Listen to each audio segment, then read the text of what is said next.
এখানে কি লেখা আছে এমআরপি? এটা আছে 350। তারপরে কি লেখা আছে? টাকা। টাকা কোন দেশের মুদ্রার নাম? বাংলা। বাংলাদেশের। তাহলে তৈরি হয়েছে আমেরিকায়, আপনি বলতেছেন চায়না, লেখা আছে বাংলায়। তাহলে কি বুঝলাম আমরা এখানে? নয়া ক্লদিং, হোয়াইট হাউস। এটার বক্স বের করুন তো, হোয়াইট হাউসটা দেন। হোয়াইট এগুলোর ভিতর থাকে নাকি? এটা কোন দেশের তৈরি বললেন? ওনারা তো চায়না বলে দিচ্ছে। চায়না বলে দিয়েছেন। হোয়াইট হাউস নাম, নাম তো হোয়াইট হাউসের। এটা তো সেই 22 সালে চলে গিয়েছে, ইউএসএ লেখা। এই যে ইউএসএ কোথায়? 16, 11, 22। এই যে ইউএসএ লেখা আছে যে, থামেন থামেন থামেন থামেন, ধৈর্য ধরেন। না না শুনুন, শোনেন শোনেন, দেখেন 2022 সালের নভেম্বরের 16 তারিখে মেয়াদ শেষ। এটা এক্সপায়ারি ডেট। কি কি এক্সপায়ারি ডেট কত? ডিসেম্বর 2022। ডিসেম্বর না, 16 নভেম্বর 2022। এটা কত সাল চলছে? কত সাল চলছে এটা? এটা হলো আপনার 25 সালের মার্চ মাসের আজকে কয় তারিখ? 19 তারিখ। এটাও তো আপনার মেয়াদ চলে গিয়েছে তো 23 সালে। এই যে 23 সালে কত? জুলাই, 10 জুলাই 2023। আরো বের করেন। তাহলে এতদিন যাবত আপনারা এই মেয়াদোত্তীর্ণ প্রোডাক্ট বিক্রি করে আসছেন। আপনাকে আপনার ত্বকে যদি ব্যবহার করা কি অবস্থা হতে পারে? এগুলো লেখেন, প্রসিকিউশন লেখেন, মেয়াদোত্তীর্ণ প্রোডাক্ট। লিখে ফেলো। 2022 সালের নভেম্বরে মেয়াদ শেষ হয়েছে। বক্স বের করো। এদিকে দেন। আপনার এখানে আমাদের আরো দেখতে হবে তো। আচ্ছা চাইনিজ আপনি বলেন, লেখা আছে কি জানো? পড়েন, আপনি পড়েন। না ইউএসএ লেখা। ইউএসএ মানে কি? ইউএসএ মানে আমেরিকা। আমেরিকা। আমরা আপনি বলেন চাইনিজ। আচ্ছা আমেরিকার প্রোডাক্ট চাইনিজ থেকে নিয়ে আসছেন। থামেন থামেন, শেষ হয়নি এখানে একটু। আপনি বললেন এই প্রোডাক্টটা হচ্ছে চাইনিজ থেকে নিয়ে আসছেন। Chinese, Chinese. এই প্রোডাক্টটা কি বললেন? এই প্রোডাক্টটা কোথাকার বললেন? ইউএসএ, ওরা চায়না বলে। চায়না বলে, কিন্তু বাস্তবে আমরা দেখলাম কি কোম্পানির নাম দিয়েছে হোয়াইট হাউস ইউএসএ। আমরা তো আর এটা জানি না স্যার। থামেন থামেন, শেষ হয়নি তো এখনো। আচ্ছা জি জি বলেন। আচ্ছা ইউএসএ, চায়না, এই দুটো তো বাংলাদেশের ভিতরে না বাইরে? বাংলাদেশের বাইরে। বাইরে। এখানে কি লেখা আছে এমআরপি? এটা আছে 350। তারপরে কি লেখা আছে? টাকা। টাকা কোন দেশের মুদ্রার নাম? বাংলা। বাংলাদেশের। তাহলে তৈরি হয়েছে আমেরিকায়, আপনি বলতেছেন চায়না, লেখা আছে বাংলায়। তাহলে কি বুঝলাম আমরা এখানে? আপনি কি বুঝলেন? ওরা যেটা আমরা তো মানে খারাপই দেখি। এখন কি বুঝলেন? এখন খারাপ দেখলেন? এখন খারাপ বুঝতে পেরেছেন? এখন বুঝতে পেরেছেন এটি খারাপ। আর একটা বিষয় আপনি বললেন যে এইটাতে আবার নতুনভাবে লিখেছেন 3 can be used for up to 3 years after opening.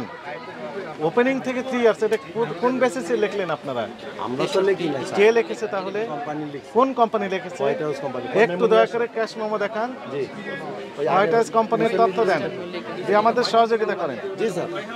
কোন দোকানে আছে? আমরা কোন দোকান সামনে? পিছনে। পিছনে। এখানে আপনার তো অনেক মেয়াদোত্তীর্ণ আরো আছে, সেগুলো বের করেন। আপনার অপরাধ স্বীকার করেন। না যেগুলো আমাদের আমরা দেখছেন, আপনি ধরতে পারছেন, আমরা হয়তো ওটা মনের অজান্তে করছি। এটা অপরাধ।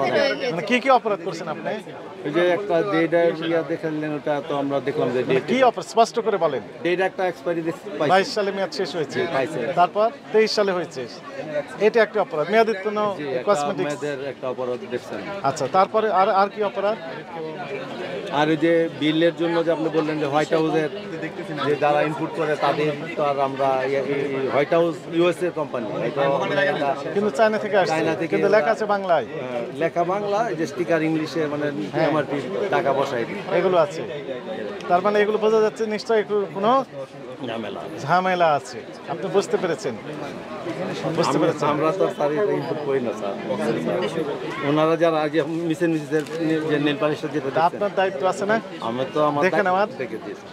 বিদেশি প্রোডাক্ট, ওই ম্যাডাম বললেন যে ইম্পোর্টার স্টিকার থাকবে, উনি ডিক্লারেশন দেবেন যে আমার নাম এমক, আমার ঠিকানা এই জায়গায়, আমি ইম্পোর্টার, এই প্রোডাক্টের এমআরপি এত টাকা। সেরকম স্টিকার আছে? এই প্রোডাক্টগুলো কি আছে? এটাতে তো এমআরপি স্টিকার আছে। কোথায় লেখা আছে বলেন, দেখান। হ্যাঁ দেখান কোথায় লেখা আছে,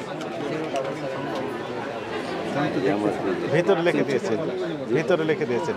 কে লিখেছে এটা?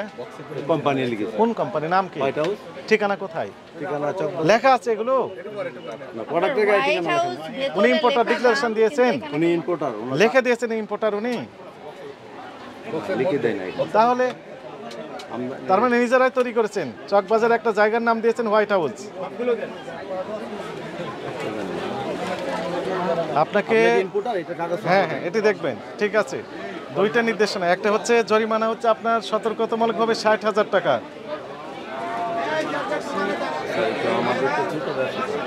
আর দ্বিতীয়টি হচ্ছে যে আসল প্রোডাক্ট ছাড়া নকল কোনো প্রোডাক্ট বিক্রি করতে পারবেন না। আমরা বুঝবো কিভাবে তাহলে আসল? আপনি যে বাজার থেকে নিয়ে আসেন না কেন, ক্যাশ মেমো থাকতে হবে। বিদেশি প্রোডাক্ট যদি হয় তাহলে ইম্পোর্টারের এখানে স্টিকার থাকতে হবে এবং সেখানে ইম্পোর্টারের নাম এবং স্থায়ী ঠিকানা থাকতে হবে।